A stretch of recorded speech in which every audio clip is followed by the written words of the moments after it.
Hello there, out there in our viewing audience. We are the Xavier Foundation. I'm Tom Moylan.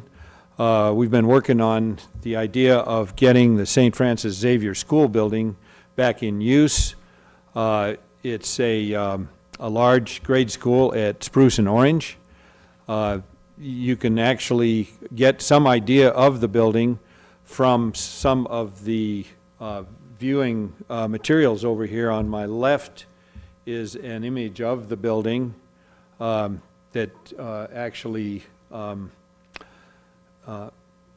is, there it is, and you can see as the camera comes in on the building, I'll go over here and speak about it a little bit. This is the building, and it's got a large auditorium here, a middle section with many classrooms, and then a gymnasium here.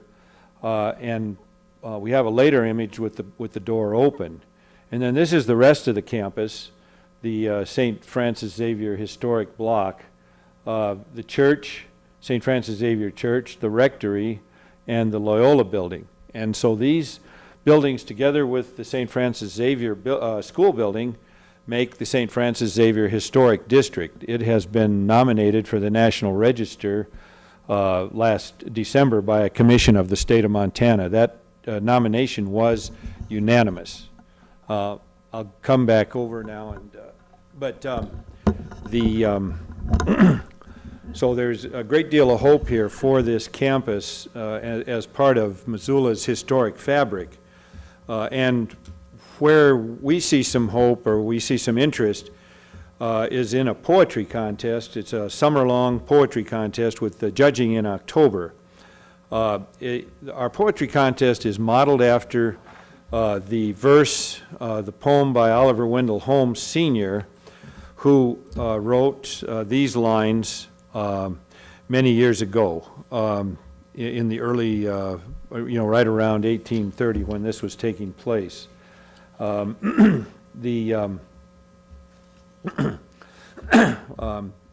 advertiser in the advertiser of Boston, a Boston newspaper, printed this article. It has been affirmed upon good authority that the Secretary of the Navy has recommended to the Board of Navy Commissioners to dispose of the frigate Constitution. I've had the chance of being on that ship. I swear I felt like I was standing out on a football field. It's a very large ship with oak sides, and hence the name Old Ironsides. They could see cannonballs bounce off of her. So since it's been understood that such a step, and I'm reading from the newspaper of that day in September of 1830, that such a step was in contemplation, we have heard but one opinion expressed, and that in decided disapprobation or disapproval of the measure. Such an national object of interest, so endeared to our national pride, as Old Ironsides is, should never by any act of our government cease to belong to the Navy so long as our country is to be found on the map of nations. And so when Oliver Wendell Holmes was a student, actually a law student at the time, although he ended up being a medical doctor, at the time he was a law student, and he read that story, and he sat down and wrote these lines, and I'll read them as best I can.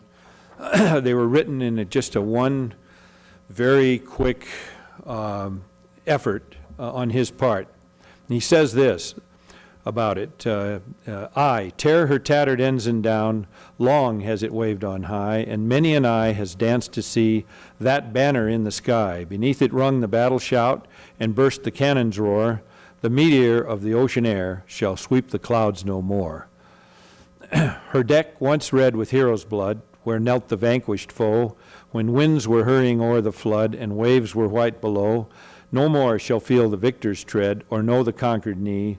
The harpies of the shore shall pluck the eagle of the sea. Oh, better that her shattered hulk should sink beneath the wave. Her thunders shook the mighty deep, and there should be her grave.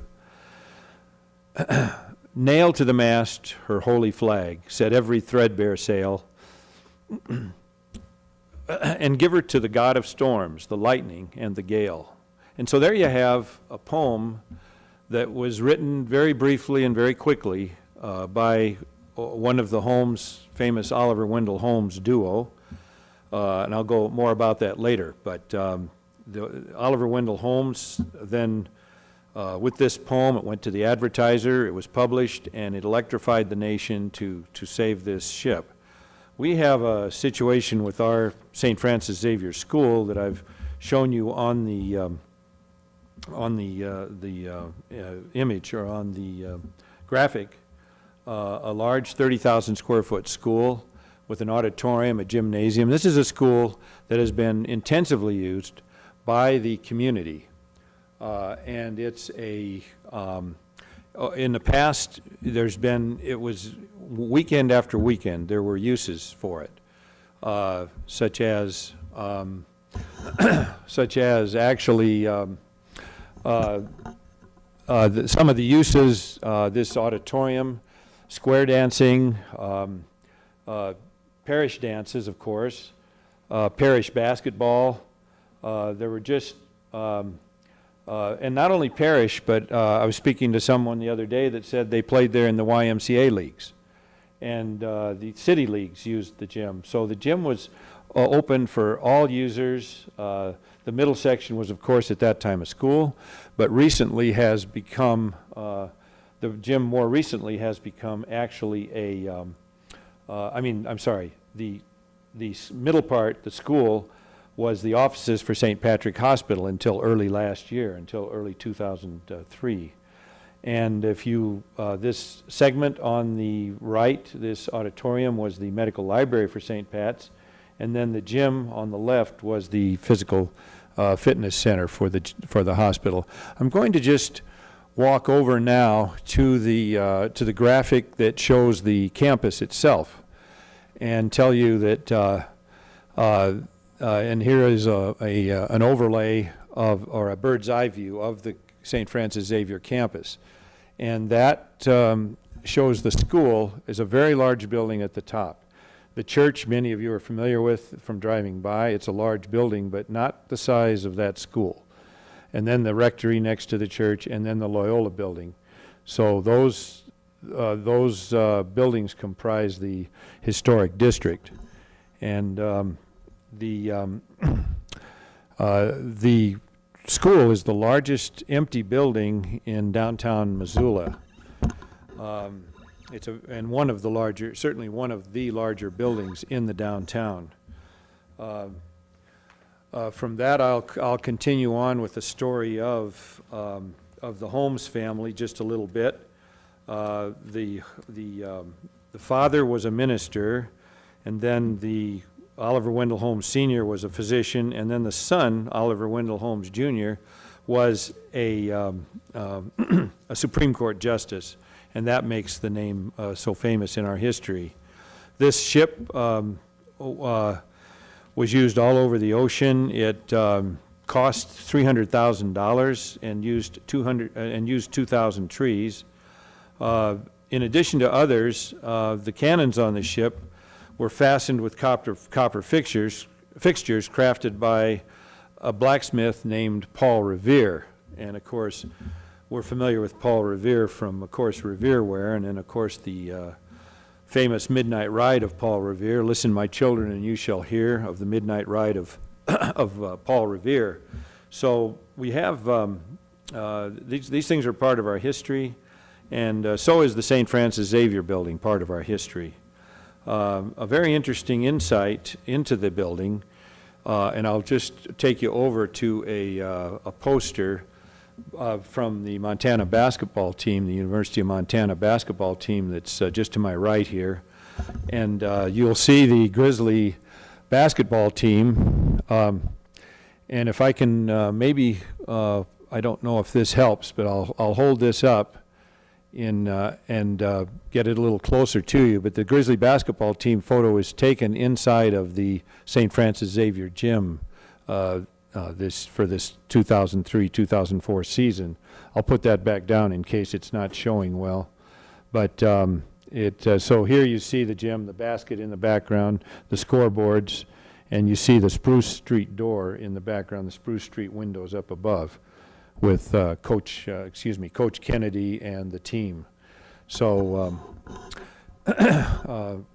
So that was a privilege that our parish experienced in being able to host that photo, and we're grateful for it.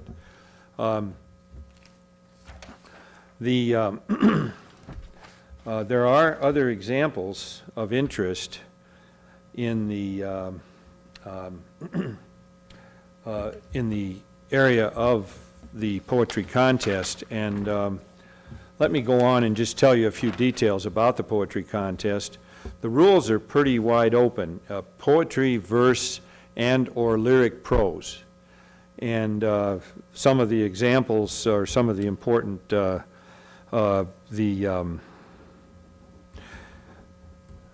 important examples of, I'll go into here in a moment.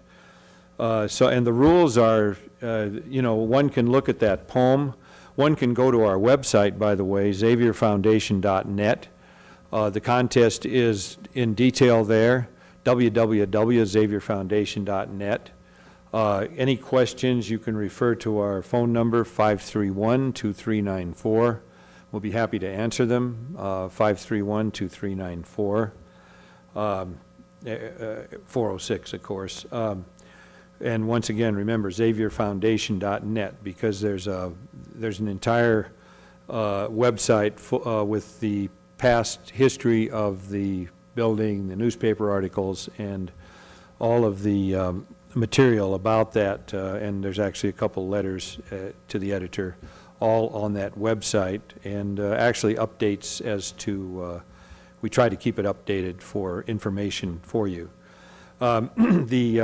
The prizes, well, let me finish with the rules. The rules are, there's a thing called poetic license. So essentially, the rules are, you write what you think is effective and what you think the judges may find effective. The judging will be in October, so it's a summer-long contest. We are looking at, the prize situation is 3 prizes, $300, $200, and $100. And then there's another prize if we, and I think we will have sufficient interest shown with enough verse written to justify, we will publish a booklet of the poems submitted. So giving the, and literature submitted about this building, and there's a broad array of things that that you could approach, the efforts, how you wish to convey those efforts that have built, maintained, and dreamed for this school are really up to you.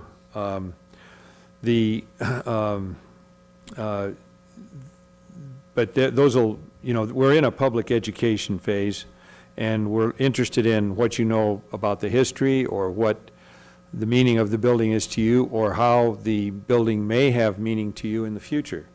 So, yes, the possibilities of, of this having some influence in the decision there are examples. In addition to Old Ironsides, the poem saving the building, saving the ship, the Constitution, which floats today in Boston Harbor and can be visited by any American or foreign visitor. There are other examples. When there was talk of tearing down Carnegie Hall in New York, Isaac Stern got behind the campaign and made the difference in saving Carnegie Hall. So we can still now go and visit the famous Carnegie Hall, and I think part of Isaac Stern's motivation was the excellent acoustics of the building that would be hard to duplicate. We should remember another example of these, of this would be President Lincoln, when he did the Gettysburg Address. Actually, some feel that that's the course, the Union fortunes were at a low ebb, that the Gettysburg Address had an effect in rallying the Union and changing the course of the Civil War. President Lincoln, in that same vein, at one point wrote a letter at another juncture in that story, wrote a letter to Harriet Beecher Stowe about her book, Uncle Tom's Cabin. and that he found it salutary and a good effort in alerting people to the humanity embodied in the slave populace that maybe some hadn't realized that the slaves were human beings just like the rest of us. When we get on to Belgrade Square, that's a great story from that came out of Romania. Our foreign exchange student told us how at the age of 13 she stood out on Belgrade Square along with 100,000 people, and the miners came in armed with picks and shovels because there was a political rally. The rally was peaceful and it was going to be turned otherwise. However, because their poets and their musicians created songs on the spot and started singing, I guess you'd say, Woody Guthrie type peace songs, it changed the whole tenor, and it turned into a rally that was very effective in bringing the point home to the dictatorial, at that time, dictators of Romania. Another example of how, say, artistic endeavors can affect human life is the Statue of Liberty. We take it for granted, but yet it is a huge part of our consciousness, a gift from the government of France, and it has spoken liberty to us as people for so long. And we have other examples. The French Revolution was best characterized by that painting of liberty leading the people, the woman carrying the flag with the troops rallying behind her. We shouldn't forget, in the heroic vein, the Odyssey of Homer, the Aeneid of Virgil, those great lyric poems written so long ago, but which carry the message of an entire people. So, in answer to the question that we were asking tonight, or that started this program, is there, can poetry or can lyric expression, can art influence public opinion? We have great hopes that it will, specifically in regard to the St. Francis Xavier School building. We hope that you will take a good look at a segment that was made as part of a master's degree program by a student at the university. A very excellent piece of work that summarizes some of the efforts that we've been through the past few months. And I do appreciate your attention tonight. We hope that that you've found this instructive, and we hope that you'll take a good look at the poetry contest. Once again, www.xavierfoundation.net. The phone number 531-2394, and the address of the Xavier Foundation, I have to reach for that one, is Post Office Box, Post Office Box 7631, Missoula, Montana 59807. So P.O. Box 7631. We deeply appreciate your interest, and feel free to call 531-2394. Certainly, you'll find a great deal of information on the website, multiple news articles, and other information, giving you an idea of the situation. This building, empty 500 days. We hope to see it again in use at an early interval. And so once again,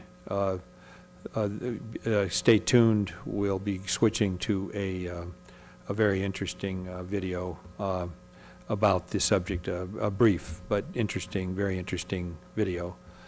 Thanks again for your attention, and good night from the Xavier Foundation to all of you out there in the viewing audience.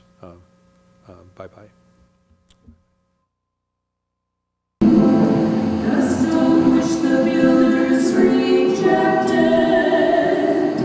has become a cornerstone.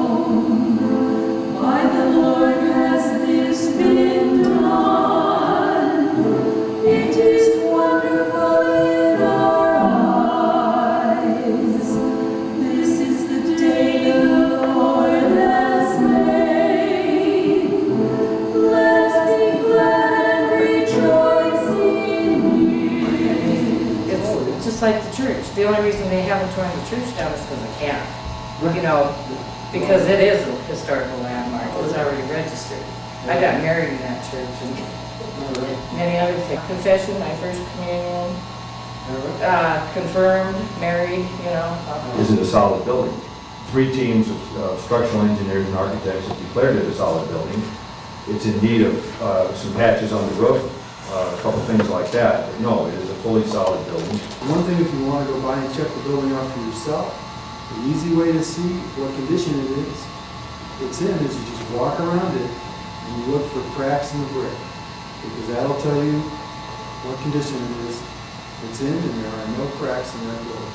The simple math is, by the time you build this new structure, which is roughly about 1/4 the size of the current building that exists, you're going to spend about $1 million. The building will be worth less because you've got this added cost of the demolition and the parking lot.